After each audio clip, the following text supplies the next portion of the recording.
Video input பண்ணி last பர்சனில் freeze பண்ணிடுங்க. Freeze பண்ணதுக்கு அப்புறம் திருப்பி டூப்ளிகேட் பண்ணுங்க. அந்த ஃபோட்டோவை டூப்ளிகேட் பண்ண ஃபோட்டோவை பேக்ரவுண்டை ரிமூவ் பண்ணிக்கோங்க. ரிமூவ் பண்ணதுக்கப்புறமா அதை வந்து ஓவர்லேக்கு கொண்டு வந்துடுங்க. கொண்டு வந்ததுக்கப்புறமா மெயின் ட்ராக்கில் உள்ள வீடியோவை மாஸ்க்கு கிளிக் பண்ணி மிரரை கொடுத்துக்கோங்க. மிரரை கொடுத்து இந்த மாதிரி அட்ஜஸ்ட் பண்ணி போட்டு க்ரீஃபேமை வச்சுருங்க. இந்த மாதிரி க்ரீஃபேம் வச்சுட்டு அதுக்கப்புறமா ஓவர்லே வீடியோவை கிளிக் பண்ணி அதுலேயும் இதே மாதிரி க்ரீஃபேம் வச்சுக்கோங்க. ஒப்ஜெக்டை கடைசி க்ரீஃபேமில் ஜூம் பண்ணிடுங்க. அப்புறம் எஃபெக்ட்குள்ளே போயிட்டு பிக்சரில் டாட் ஸ்க்ரீன் இருக்கும், அதை கிளிக் பண்ணிக்கோங்க. டெக்ஸ்ட்டை கிளிக் பண்ணி டெக்ஸ்ட்டில் உங்களுக்கு தேவையான டெக்ஸ்ட்டை ஆட் பண்ணிக்கோங்க. ஆட் பண்ணிட்டு இந்த ஃபோன்ட்டை கொடுத்துட்டு கலரையும் இதே கலரை கொடுத்துக்கோங்க. அதுக்கப்புறமா அது டூப்ளிகேட் பண்ணிவிட்டு அதில் வந்து எடிட் பண்ணுங்கள்.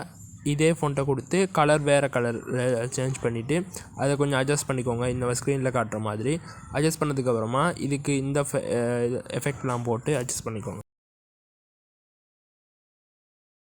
இந்த வீடியோ யூஸ்ஃபுல்லாக இருந்தால் கமெண்ட்ஸில் ஒரு தம்ஸ் அப் பண்ணி போட்டுருங்க.